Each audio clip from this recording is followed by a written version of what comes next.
Okay, fine. So as I said earlier, thank you for the invitation to be part of this. My name is Danjuma Adda. So can we go back to the first screen? All right, the next screen. So I'm glad to share with this wonderful group on the issues around access to hepatitis B and C care. And we all know the challenges about hepatitis B and C. And here we look at the burden of hepatitis B globally, which is over 296 million. An African region having one of the largest burden of 82 million people living with chronic hepatitis B, Eastern Mediterranean 18 million, Southeast Asia 60 million, Western Pacific 150 million, Europe 30 million, and America over 5 million. And this gives us the image, the statistics of people living with a disease that you all know that has a potential to end their lives. Next. So this is for hepatitis C. About more than 58 million people living with chronic hepatitis C and over 290,000 deaths per year. For Africa, it's over 10 million people that are living with hepatitis C. Among these, we have people who inject drugs and women also who inject drugs. And for people that inject drugs, over 8.2 million people are living with this disease that has a cure, but unfortunately, very poor access across Africa and across the rest of the world. Next slide. Next slide. Now, despite this heavy burden, there are major gaps in testing and treatment towards public health elimination. We are aware that in 2016, the World Health Organization set up an ambitious goal towards eliminating hepatitis by 2030. And by this 2022, mid-year into this goal, where are we as a world altogether? Now, only 10% of the estimated 296 million people living with chronic hepatitis B were diagnosed in 2019, with only 2% of people on treatment. This gives a very gloomy image and picture of the gaps in testing and treatment that could help towards elimination of hepatitis globally. Next slide. Next slide, please.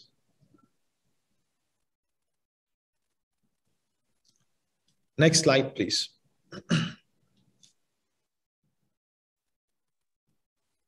Just a minute, dear professor. Okay.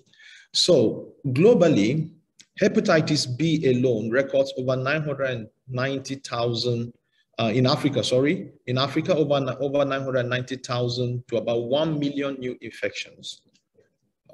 Is there any challenge with the slides?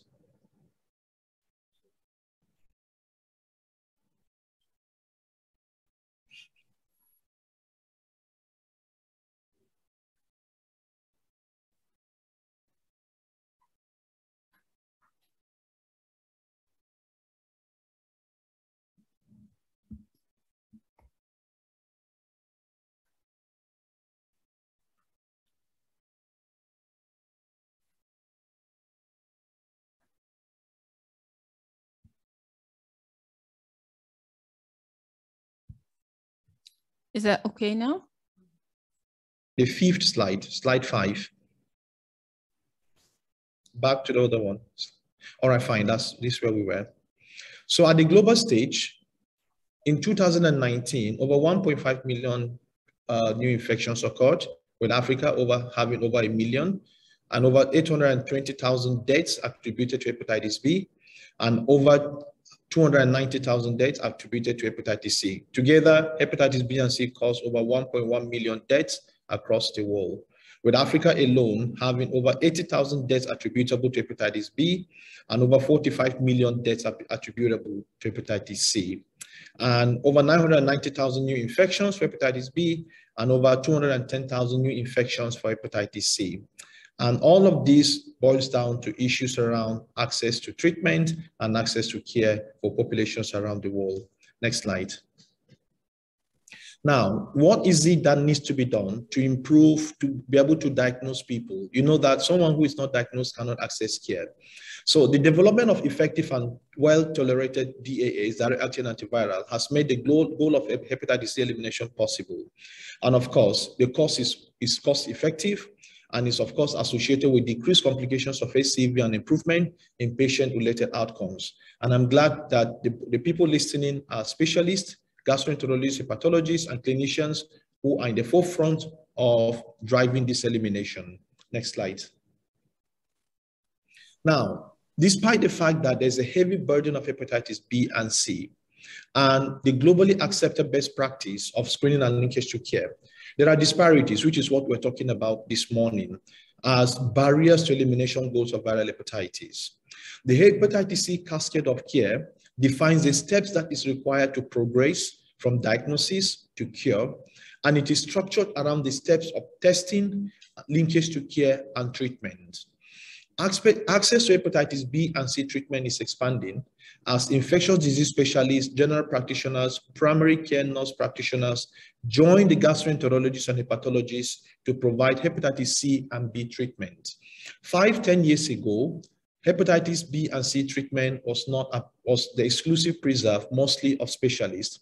But with the public health approach, we now know that general GPs and primary care nurses at the secondary and primary level of care and provide care.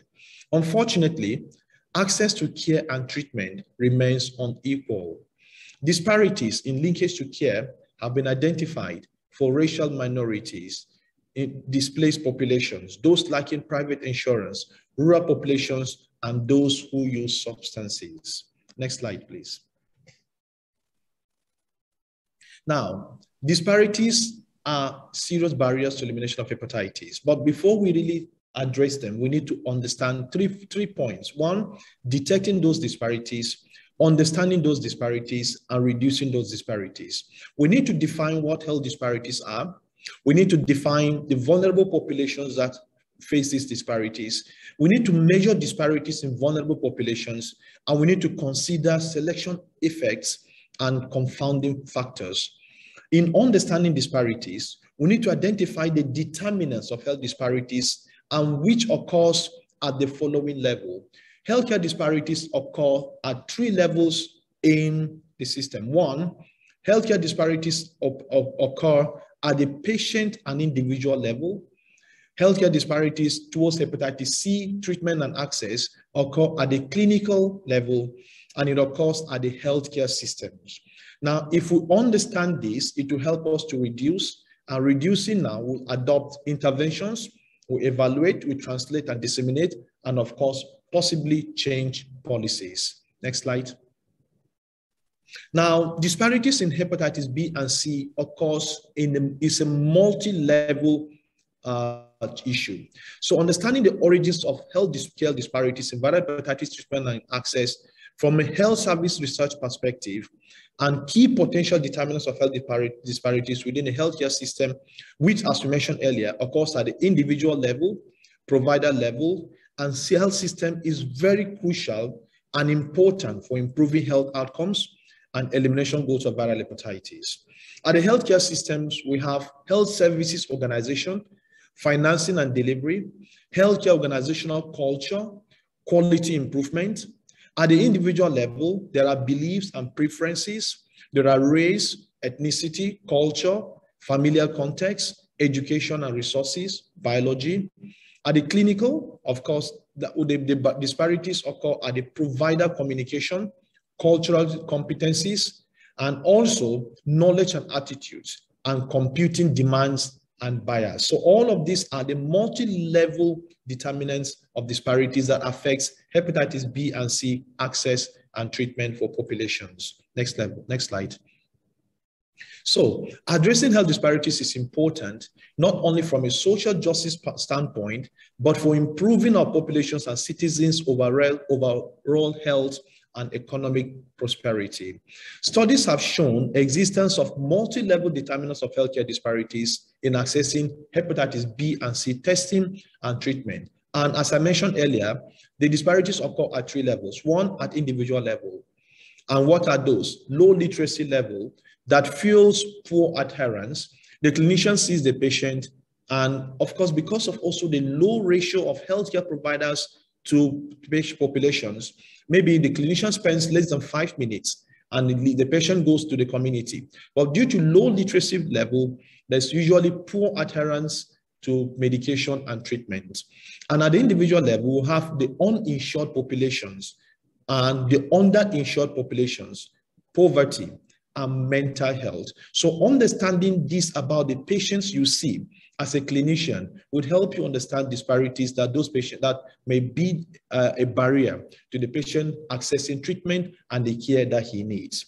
Now, at the level of the provider, there is also the disparity. And what are those disparities? Language, ethnicity, cultural bias when dealing with certain patients.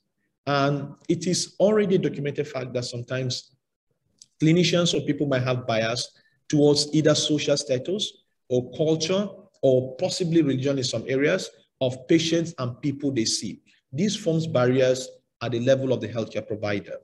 At the level of the organization, we have multiple documentations, registries, paperwork, and hours or timing of even operating hospitals or clinics could become disparate challenges or barriers for people accessing the care that they need. Next slide. Now, how do we overcome these barriers? Health literacy. Now, this is a set of skills needed to function in the healthcare environment, and it's a major contributing factor to health and healthcare disparities. There are literatures that document that people with low literacy skills experience poorer health outcomes and misunderstanding of even prescription drug levels. So patient empowerment is very key towards improving access to care. And implementing community outreach efforts and chronic disease management programs, it would help to advance health knowledge in affected populations. It's unfortunate that most hospital settings, patients are not regarded as equal partners in driving or improving access to care and the care that they need. Some people see patients as a tool, as experimental tools, but not as people they are treating. They just look at the disease and not the person. So having a person-centered approach to healthcare would reduce disparities to healthcare. Next slide. Now, healthcare provider trainings. Yes, a person must have undergone 6, 7, 10 years of training, but then experts have identified improving patient-provider communication as a key tool towards eliminating disparity to hepatitis B and C care. And providing training in cultural competencies are targets for improving patient trust and reducing health disparities and addressing health equity. Cultural competencies is very important, and patient-provider communication is very important in reducing health equity and inequity and improving patient health outcomes. Then, patient navigator, involving nurses, patient groups to improve patient navigation with peer support to help people navigate the health system and achieve better health outcomes is also very important. And taking a person-centered approach in engaging people in healthcare. Civil society can help shape services to meet the needs of the community. This includes decentralization of services to make them more accessible to underserved communities. So it's important to have navigators that would help patients to break systems on all the challenges in healthcare systems in accessing the care that they need. Next slide. Now, patient support. In most communities in Africa and in Nigeria, in these our regions, majority of patients don't access care because of issues around out-of-pocket expense. So patients need support through insurance programs or discounted or tiered payment for care. Payment could be spaced over time. Payment may not be one upfront, and that could reduce the burden of people taking loans or even pushing people into catastrophic poverty because they want to pay for the health that they need. So advancing health equity using health disparity data and evidence-based clinical knowledge to recommend expanding health coverage to individuals with limited healthcare access is very important. Another thing is decentralization of services. I'm glad that the public health approach towards hepatitis B and C care has improved access to care and has taken care to the community and closer to where people need. In some communities, they have to trek, they have to walk long distances or pay heavy transportation fare to go to services to areas where they need.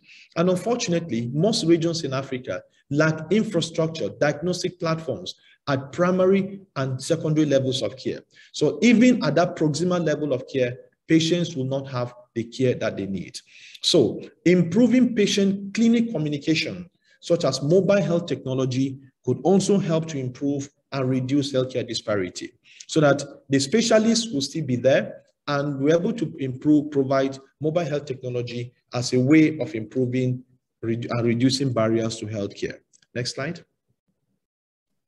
Now, providing more resources. Racial and ethnic groups are less likely to have proper access to health resources and are typically underrepresented in healthcare workforce. The other presenter mentioned something very important about the ratio of female gastroenterologists or specialists in the ecosystem. And so studies have shown that certain ethnic groups or class of people are not adequately represented in the healthcare workforce. Similarly, rural and low-income communities have fewer healthcare professionals per capita than urban and high-income areas.